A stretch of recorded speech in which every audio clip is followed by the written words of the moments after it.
ओम नमः शिवाय। शिवजी सदा सहाय। ओम नमः शिवाय। गुरुजी सदा सहाय। जय गुरुजी। शुक्राना गुरुजी। शिव पुराण श्री रुद्र संहिता खंड दूसरा 27वां अध्याय।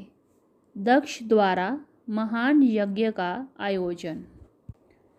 ब्रह्मा जी बोले, हे महर्षि नारद, इस प्रकार क्रोधित व अपमानित दक्ष ने कंखल नामक तीर्थ में एक बहुत बड़े यज्ञ का आयोजन किया।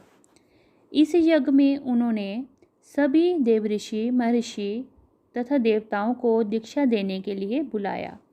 अगस्त्य, कश्यप, अत्रि, वामदेव, भृगु, दधीचि, भगवान व्यास, भारद्वाज, गौतम, पेल, पराशर, गर्भ, भार्गव, ककुश, सित, सुमंतु, त्रिक, कंक और वेशनपायन सहित अनेक ऋषि मुनि अपनी पत्नियों व पुत्रों सहित प्रजापति दक्ष के यज्ञ में सम्मिलित हुए। समस्त देवता अपने देवगणों के साथ प्रसन्नतापूर्वक यज्ञ में गए। अपने पुत्र दक्ष की प्रार्थना स्वीकार करके मैं, विश्व सृष्टा ब्रह्मा और वैकुंठ लोक से भगवान विष्णु भी उस यज्ञ में पहुँचे। वहाँ दक्ष ने सभी पधारे हुए अतिथियों का खूब आदर सत्कार किया। उस यज्ञ के स्थान का निर्माण देवताओं के शिल्पी विश्वकर्मा द्वारा किया गया था। विश्वकर्मा ने बहुत से दिव्य भवनों का निर्माण किया। उन भवनों में दक्ष ने यज्ञ में पधारे अतिथियों को ठहराया। दक्ष ने भृगु ऋषि को ऋषि त्विज बनाया। भगवान विष्णु यज्ञ में अधिष्ठाता थे। इस विधि को मैंने ही बताया। दक्ष सुंदर रूप धारण कर यज्ञ मंडल में उपस्थित था। उस महान यज्ञ में 88,000 ऋषि एक साथ हवन कर सकते थे। 64,000 देवऋषि मंत्रों का उच्चारण कर रहे थे। सभी मगन होकर वेद मंत्रों का गान कर रहे थे। दक्ष ने उस महायज्ञ में गंधर्वों, विद्याधरों, सिद्धों, 12 आदित्यों व अनेक गणों तथा नागों को भी आमंत्रित किया था। साथ ही देश विदेश के अनेक राजा उसमें उपस्थित थे, जो अपनी सेना एवं दरबारियों सहित यज्ञ में पधारे थे। कौतुक और मंगलाचार कर दक्ष ने यज्ञ की दीक्षा ली, परंतु उस दुरात्मा दक्ष ने त्रिलोकीनाथ करुणा निधान भगवान शिव को यज्ञ के लिए निमंत्रण नहीं भेजा था, ना ही अपनी पुत्री सती को बुलाया था। दक्ष के अनुसार भगवान शिव कपालधारी हैं, इसीलिए उन्हें यज्ञ के स्थान देना गलत है। सती भी शिवजी की पत्नी होने के कारण कंपाली भार्या हुई, अतः उसे भी बुलाना पूर्णतः अनुचित था। दक्ष का यज्ञ महोत्सव अत्यंत धूमधाम एवं हर्षोल्लास से आरंभ हुआ। सभी ऋषि मुनि अपने अपने कार्य में संलग्न हो गए। तभी वहाँ महर्षि दधीचि पधारे। उस यज्ञ में भगवान शंकर को ना पाकर दधीचि बोले, हे श्रेष्ठ देवताओं और महर्षियों, मैं आप सभी को श्रद्धापूर्वक नमस्कार करता हूँ। हे श्रेष्ठ जनों, आप सभी यहाँ इस महान यज्ञ में पधारे हैं। मैं आप सबसे ये पूछना चाहता हूँ कि मुझे इस यज्ञ में त्रिलोकीनाथ भगवान शंकर कहीं भी दिखाई नहीं दे रहे हैं। उनके बिना ये यज्ञ मुझे सूना लग रहा है। उनकी अनुपस्थिति से यज्ञ की शोभा कम हो गई है। जैसे कि आप जानते ही हैं कि भगवान शिव की कृपा से सभी कार्य सिद्ध होते हैं। वह परम सिद्ध पुरुष नीलकंठधारी प्रभु शंकर यहाँ क्यों नहीं दिखाई दे रहे हैं, जिनकी कृपा से अमंगल भी मंगल हो जाता है, जो सर्वथा सबका मंगल करते हैं। उन भगवान शिव का यज्ञ में उपस्थित होना बहुत आवश्यक है। इसीलिए आप सभी को यज्ञ के सुकुशल पूर्ण होने के लिए परम कल्याणकारी भगवान शिव को अनुनय विनय कर इस यज्ञ में लाना चाहिए, तभी इस यज्ञ की पूर्ति हो सकती है। इसीलिए आप सभी श्रेष्ठ जन तुरंत कैलाश पर्वत पर जाएं और भगवान शिव और देवी सती को यज्ञ में ले आएं। उनके आने से ये यज्ञ पवित्र हो जाएगा। वे परम पुण्य में ही हैं। उनके यहाँ आने से ही ये यज्ञ पूरा हो सकता है।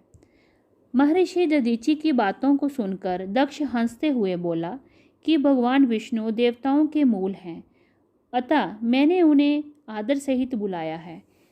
जब वे यहाँ उपस्थित हैं तो भला यज्ञ में क्या कमी हो सकती है। भगवान विष्णु के साथ साथ ब्रह्मा जी भी वेदों, उपनिषदों और विविध आगमों के साथ यहाँ पधारे हैं। देवगणों सहित इंद्र भी यहाँ उपस्थित हैं। वेद और वेद तत्वों को जानने वाले तथा उनका पालन करने वाले सभी महर्षि यज्ञ में आ चुके हैं। जब सभी देवगण एवं श्रेष्ठजन यहाँ उपस्थित हैं तो रुद्रदेव की यहाँ क्या आवश्यकता है। मैंने सिर्फ ब्रह्मा जी को कहने पर अपनी पुत्री सती का विवाह शिवजी से कर दिया था। मैं जानता हूँ कि वे कुलहीन हैं, उनके माता पिता का कुछ भी पता नहीं है। वे भूतों, प्रेतों और पिशाचों के स्वामी हैं। वे स्वयं ही अपनी प्रशंसा करते हैं। वे मूढ़, जड़, मौनी और ईर्ष्यालु होने के कारण यज्ञ में बुलाए जाने के योग्य नहीं हैं। अतः दधीचि जी, आप उन्हें यज्ञ में बुलाने के लिए ना कहें। आप सब ऋषि मुनि मिलकर अपने सहयोग से मेरे इस यज्ञ को सफल बनाएं। दक्ष की बात सुनकर दधीचि मुनि बोले, हे दक्ष, परम कल्याणकारी भगवान शिव को यज्ञ में ना बुलाकर तुमने इस यज्ञ को पहले ही भंग कर दिया है। ये यज्ञ कहलाने लायक ही नहीं है। तुमने भगवान शिव को निमंत्रण ना देकर उनकी अवहेलना की है, इसीलिए तुम्हारा विनाश निश्चित है। ये कहकर दधीचि वहाँ से अपने आश्रम चले गए। उनके पीछे पीछे भगवान शिव का अनुसरण करने वाले सभी ऋषि मुनि भी वहाँ से चले गए। दक्ष के समर्थकों ने यज्ञ छोड़कर गए ऋषि मुनियों के प्रति व्यंग भरे वचनों का प्रयोग किया।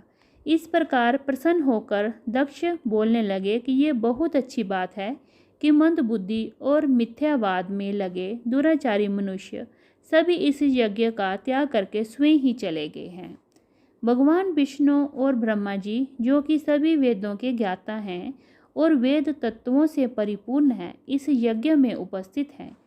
ये ही मेरे यज्ञ को सफल बनाएंगे। ब्रह्मा जी बोले कि दक्ष की ये बातें सुनकर वे सभी शिव माया से मोहित हो गए। सभी देवऋषि आदि देवताओं का पूजन करने लगे। इस प्रकार यज्ञ पुनः आरंभ हो गया। मुनि श्रेष्ठ, इस प्रकार वहाँ यज्ञ स्थल पर रुके अनेक देवऋषि और मुनि वहाँ पुनः यज्ञ को पूर्ण करने हेतु पूजन करने लगे। इति श्री 27वां अध्याय समाप्त। 28वां अध्याय, सती का दक्ष के यज्ञ में आना।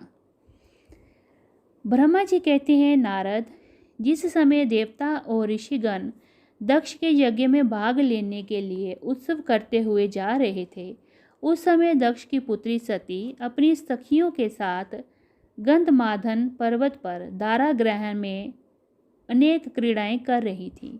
सती ने देखा कि रोहिणी के साथ चंद्रमा कहीं जा रहे हैं। तब सती ने अपनी प्रिय सखी विजया से कहा कि विजया, जल्दी जाकर पूछो कि देवी रोहिणी और चंद्र कहाँ जा रहे हैं। तब विजया दौड़कर चंद्रदेव के पास गई और उन्हें नमस्कार करके उनसे पूछा कि हे चंद्रदेव, आप कहाँ जा रहे हैं। चंद्रदेव ने उत्तर दिया कि वह दक्ष द्वारा आयोजित यज्ञ में निमंत्रित हैं, अतः वहीं जा रहे हैं। जगोत्सव के बारे में सुनकर देवी विजया तुरंत देवी सती के पास आई और सारी बातों से सती को अवगत करा दिया। तभी देवी सती को बड़ा आश्चर्य हुआ कि ऐसी क्या बात है जो पिताजी ने यज्ञोत्सव में के लिए अपनी बेटी दामाद को निमंत्रण तो दूर सूचना भी नहीं दी। बहुत सोचने पर भी उनकी समझ में कुछ नहीं आ रहा था। असमंजस की स्थिति में वे अपने पति महादेव जी के पास गईं और उनसे कहने लगी। सती बोली, हे महादेव जी, मुझे ज्ञात हुआ है कि मेरे पिताजी दक्ष जी ने एक बहुत बड़े यज्ञोत्सव का आयोजन किया है, जिसमें उन्होंने सभी देवऋषियों, महर्षियों और देवताओं को आमंत्रित किया है। सभी देवता और ऋषिगण वहाँ एकत्रित हो चुके हैं। हे प्रभु, मुझे बताइए कि आप वहाँ क्यों नहीं जा रहे हैं। आप सभी सुहृदों से मिलने को हमेशा आतुर रहते हैं। आप भक्त वत्सल हैं। प्रभु, उस महायज्ञ में सभी आपके भक्त पधारे हैं। आप मेरी प्रार्थना मानकर आज ही मेरे साथ मेरे पिता के उस महान यज्ञ में चलिए। सती इस प्रकार भगवान शंकर से यज्ञशाला में चलने की प्रार्थना करने लगी। सती की प्रार्थना सुनकर भगवान महेश्वर बोले, हे देवी, तुम्हारे पिता दक्ष मेरे विशेष द्रोही हो गए हैं। वे मुझसे बैर की भावना रखते हैं, इसी कारण उन्होंने मुझे निमंत्रण नहीं दिया, और जो बिना बुलाए दूसरों के घर जाते हैं वे मरण से भी अधिक अपमान पाते हैं। हे देवी, उस यज्ञ में सभी अभिमानी, मूढ़ और ज्ञान शून्य देवता और ऋषि ही हैं। उत्तम व्रत का पालन करने वाले और मेरा पूजन करने वाले सभी ऋषि मुनियों और देवताओं ने उस महायज्ञ का त्याग कर दिया है तथा अपने अपने धाम को वापिस चले गए हैं। अतः प्रिय, हमारा उस यज्ञ में जाना अनुचित है। वैसे भी बिना बुलाए जाना अपना अपमान कराना है। शिवजी के इन वचनों को सुनकर देवी सती क्रुद्ध हो गई और शिवजी से बोली, हे प्रभु, आप तो सबके परमेश्वर हैं। आपके उपस्थित होने से यज्ञ सफल हो जाते हैं। आपको मेरे दुष्ट पिता ने आमंत्रित नहीं करके आपका अपमान किया है। भगवान, मैं ऐसा करने का प्रयोजन जानना चाहती हूँ कि क्यों मेरे पिता ने आपका अनादर किया है। इसीलिए मैं अपने पिता के यज्ञ में जाना चाहती हूँ ताकि इस बात का पता लगा सकूँ। अतः प्रभु, आप मुझे जानने की आज्ञा प्रदान करें।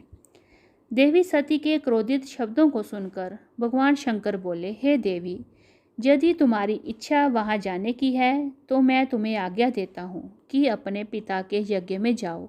नंदीश्वर को सजाकर उस पर चढ़कर अपने संपूर्ण वैभव के साथ अपने पिता के यहाँ जाओ। शिवजी की आज्ञा मानकर देवी सती ने उत्तम श्रृंगार किया और अनेक प्रकार के आभूषण धारण करके देवी सती अपने पिता के घर की ओर चल दी।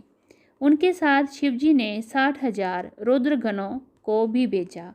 वे सभी गण उत्सव रचाकर देवी का गुणगान करते हुए दक्ष की घर की ओर जाने लगे। शिवगणों ने पूरे रास्ते शिव शिवा के यश का गान किया। उस यात्रा काल में जगदम्बा बहुत शोभा पा रही थी। उनकी जय जयकार से सभी दिशाएं गूंज रही थीं। इति श्री 28वां अध्याय समाप्त। ओम नमः शिवाय। शिवजी सदा सहाय। ओम नमः शिवाय। गुरुजी सदा सहाय। जय गुरुजी। शुक्राना गुरुजी।